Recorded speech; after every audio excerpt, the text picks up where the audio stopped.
Hello दोस्तों, मैं आज आप लोगों के सामने सेकेंड सेमेस्टर बीबीए एविएशन की पुस्तक काव्य सौरभ में हरिवंश राय बच्चन की जो कविता है नीड़ का निर्माण, ये कविता लेकर आई हूँ। चलिए दोस्तों, सबसे पहले हम बच्चन जी का, हरिवंश राय बच्चन जी का जीवन परिचय जान लेते हैं। तो हरिवंश राय बच्चन जी का जो जन्म है इलाहाबाद के चक मोहल्ले के एक कायस्थ परिवार में 27 नवंबर 1907 को हुआ था। उन्हें नाम दिया गया था हरिवंश राय बच्चन और घर में प्यार से उन्हें बच्चन कहते थे। और उनकी जो शिक्षा दीक्षा हुई थी वो इलाहाबाद में हुई थी। उन्होंने एमए अंग्रेजी से किया था और फिर 1952 में विलियम बटलर एड्स के साहित्य पर शोध करने के लिए वो कैम्ब्रिज विश्वविद्यालय चले गए थे। उन्हें राष्ट्रपति के द्वारा 1966 में राज्यसभा का सदस्य भी मनोनीत किया गया था और उनका प्रथम विवाह श्यामा से 1927 में हुआ था। बट पैसे की तंगी के कारण उनकी पत्नी को टीबी हो गई थी, क्षय रोग हो गया था जिसका इलाज नहीं कर पाए और उनकी मृत्यु हो गई। तो उन्होंने दूसरा विवाह किया। दूसरा विवाह 1942 में तेजी सूरी से किया था। उनकी पहली काव्य संग्रह है तेरा हार, जो कि 1932 में प्रकाशित हुई थी। और दूसरी काव्य संग्रह मधुशाला, जो कि 1935 में प्रकाशित हुई थी, बहुत ही ज़्यादा फेमस हुई थी। तो इनकी जो रचनाएं हैं, मधुशाला हो गई, मधुबाला हो गई, मधु कलश हो गई। और जो बच्चन जी का जो निधन है 18 जनवरी 2003 को हुआ है। तो चलिए दोस्तों, कविता के बारे में जान लेते हैं।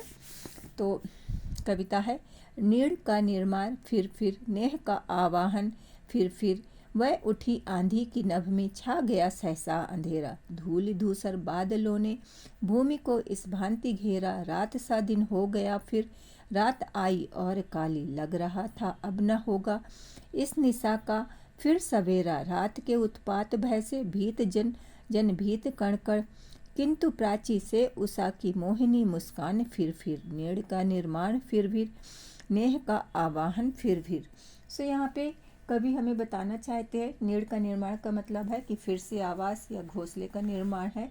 तो यहाँ पे कवि कहते हैं कि विनाश, जो कवि के सामने विनाश का दृश्य जो चित्रित किया हुआ है, सो तूफान आसमान की ओर उठा हुआ है और अचानक चारों ओर अंधेरा छा गया। धूल और गंदगी से भरे बादलों ने पृथ्वी को इस तरह ढक लिया कि वह अंधेरे से भर गई है। दिन ऐसे बदल गए मानो रात हो गई हो और खत्म ही नहीं हुई हो। रात भी अपने समय पर आई और अंधेरा हो गया।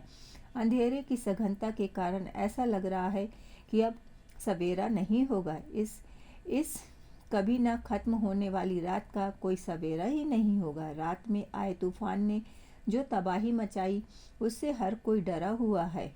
इसने इंसानों को डरा दिया और इसने अस्तित्व के हर कण को डरा दिया। हालांकि सुबह हो गई है, भोर हो गई है, भोर के प्रकाश के साथ आया है और भोर की रोशनी के साथ आया है।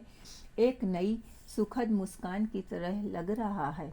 इससे बार बार घोंसलों का निर्माण करने की प्रेरणा मिलती है और उसमें बार बार प्रेम की स्थापना होती है। तो ओवरऑल कवि यहाँ पे बताना चाहते हैं कि विनाश और तूफान के दृश्य के जीवन में कठिन समय आया, कठिन परिस्थिति आई। कभी कभी इतना तीव्र हो जाता है कि हमें लगता है कि हम इस स्थिति से बाहर नहीं आ पाएंगे और ऐसा लगता है कि बुरा समय कभी ख़त्म ही नहीं होगा। समय कितना भी खराब हो, कि स्थिति कितनी भी खराब क्यों ना हो, वो समय बीत ही जाएगा।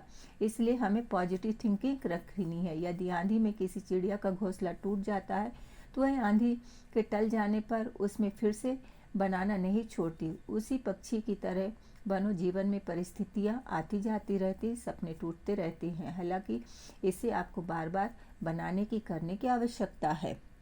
दूसरे पोएम में चलते हैं दोस्तों। वह चले झोंके की कापे भीम कायावान भूधर, जड़ समेत उखड़ पुखड़ कर गिर पड़े टूटे विटप पर। हाय तिनको से विनिर्मित घोंसलों पर क्या न बीती, डगमगाए जबकि कंकड़ ईंट पत्थर के महल घर।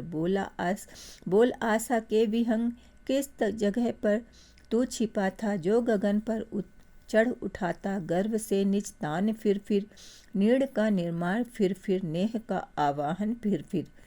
सो कवि इस स्टेंजा में बताते हैं कि जो है विनाश के दृश्य का वर्णन करते हैं। तूफान इतना तेज था और हवाएं इतनी तेज थी कि वह विशाल और मजबूत पेड़ों को हिलाकर रख दिया। वे विशाल और मजबूत पेड़ जड़ से उखड़कर जमीन पर गिर पड़े। तेज आंधी के सामने बड़े बड़े पेड़ टिक नहीं पाए। अफसोस, जब तेज हवाओं ने विशाल पेड़ों को उखाड़ दिया तो टहनियों से बने घोंसलों के बचने का कोई रास्ता ही नहीं था। वे शायद बिखर बिखर गए होंगे, फिर न मिलने के लिए। तूफान ने कंक्रीट और पत्थर के बने घरों को भी हिलाया। टहनी से बना घोंसला कैसे बचेगा? यह तो नष्ट हो ही गया था। सो कवि पक्षी से पूछता है, बताओ हे पक्षी, तुम आशावान साथी, आप आशा में कहाँ छिपे थे? एक विनाशकारी रात के बाद आपका घोंसला उजड़ गया और आप अभी भी गर्व से गा रहे हैं। आप फिर से हवाओं की सवारी कर रहे हैं और फिर से गर्व से गा रहे हैं। यह जबरदस्त सकारात्मकता आशा होनी चाहिए। तुम फिर से घोंसला बनाओगे और प्रेम से भरोगे। तुम्हें इसे बार बार करोगे। सो यहाँ पे कवि बता रहे हैं, देख रहे हैं कि तूफान सब कुछ नष्ट कर देता, तब भी पक्षी गाते हैं। मुझे पक्षियों के बारे में रोज कैनेडी का एक उदाहरण याद आता है कि इसमें बच्चन पक्षियों से प्रेरणा लेते हैं और उनसे पूछते हैं कि आप कितने साहसी और सकारात्मक हैं। मतलब आपका जो पॉजिटिव थिंकिंग्स है। आंधी में तेरा घोंसला उजड़ गया और धूप से तू फिर गाने लगी। क्या ऐसा नहीं होता कि एक कठिन समय के बाद या अपने सपने या अपने जीवन में खोने के बाद एक इंसान के रूप में आपने जो खोई हुई चीज़ों के लिए रोने से समय बर्बाद नहीं करना चाहिए, लेकिन जो आपके पास अभी भी उसका जश्न मनाए? क्या आपको फिर से प्रयास नहीं करना चाहिए? क्या आपको अपने सपनों पर फिर से काम नहीं करना चाहिए? इसके बारे में सोचो। यह एक महान प्रेरणा है जो आप पक्षियों से सीख सकते हैं। तो पक्षी जो है एक घोंसला टूट जाने के बाद फिर से बनाती है। थर्ड स्टेंजा में चलते हैं दोस्तों। क्रुद्ध नभ के वज्र दंतों में उषा है मुस्कुराती, घोर गर्जन में गगन के कंठ में खग पंक्ति गाती। एक चिड़िया चोंच में तिनका लिए जो जा रही है, वह सहज में ही पवन उचास को नीचा दिखाती। नाश के दुख से कभी दबता नहीं निर्माण का सुख। प्रलय की निस्तब्धता से सृष्टि का नवगान फिर नीड़ का निर्माण फिर नेह का आवाहन फिर। सो यहाँ पे कवि बताते हैं कि ये है जो नीड़ का घोंसला है, यह आपको सकारात्मकता और आशा से भर देगा। वे कहते हैं तूफानी रात के बाद एक खूबसूरत सुबह की आस होती है। बिजली गिरने से भरी तूफानी रात से आप एक खूबसूरत सुबह की कल्पना कर सकते हैं। गरजते बादल हैं और एक सुंदर पक्षी गीत की आशा करते हैं। गरजते मेघ के कंठ में छिपा है एक सुंदर पक्षी का गीत। एक पक्षी को देखो जो अपनी चोंच में टहनी लिए हुए है। वह बस हवाओं और तूफानों की ताकत को ललकार रही है। इस दृढ़ निश्चयी पक्षी के सामने हवाओं की ताकत भी कुछ भी नहीं है। विनाश का शोक निर्माण के आनंद को कभी दबा नहीं सकता। विनाश के बाद का मौन पुनर्निर्माण का समय है। विनाश खत्म होने के बाद पुनर्निर्माण का सुंदर गीत आता है। अपने सपनों को फिर से बनाने का समय आ गया है। जब बुरा समय आता है तो आपको इस उम्मीद के साथ लड़ना और संघर्ष करना चाहिए कि अच्छा समय आएगा। एक बुरी स्थिति में यह स्थिति समाप्त होने के बाद समय की कल्पना करना हमेशा अच्छा होता है। अगर एक लाइन में कहूँगी तो कोई भी स्थिति हो हमेशा स्थायी नहीं रहती, परमानेंट नहीं रहती है। अच्छे और बुरे के समय के लिए तैयार रहना चाहिए। हमें हमेशा उम्मीद का दामन नहीं छोड़ना चाहिए।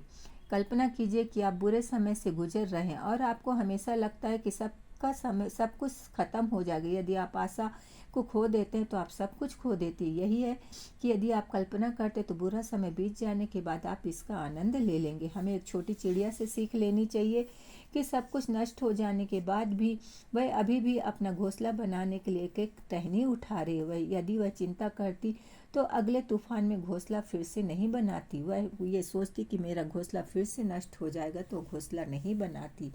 तो अगर जो नष्ट हो गया है इसका मतलब यह नहीं है कि हम उसे दोबारा नहीं बना सकते। विनाश की शक्ति ही है कि फिर से उसका निर्माण कर दे। हमें विनाश की शक्ति हमें ये ताकत देती है कि हम उस चीज़ का फिर से निर्माण कर सकते हैं, फिर से बना सकते हैं। इसलिए बार बार अपने सपनों, अपने प्यार और आकांक्षाओं को निर्माण करते रहिए। इससे कोई फ़र्क नहीं पड़ता कि वे कितनी बार टूटते हैं, लेकिन आपको उन्हें हर बार उन्हें फिर से बनाने की ज़रूरत है। तो इसलिए हमें, अगर हमारा सामान टूट गया या कुछ बिखर गया, हम निराश हो जाते, तो हमें आशा का दामन कभी नहीं छोड़ना चाहिए। धन्यवाद दोस्तों। कैसी लगी आपकी पोएम कमेंट्स करके ज़रूर बताइएगा। धन्यवाद।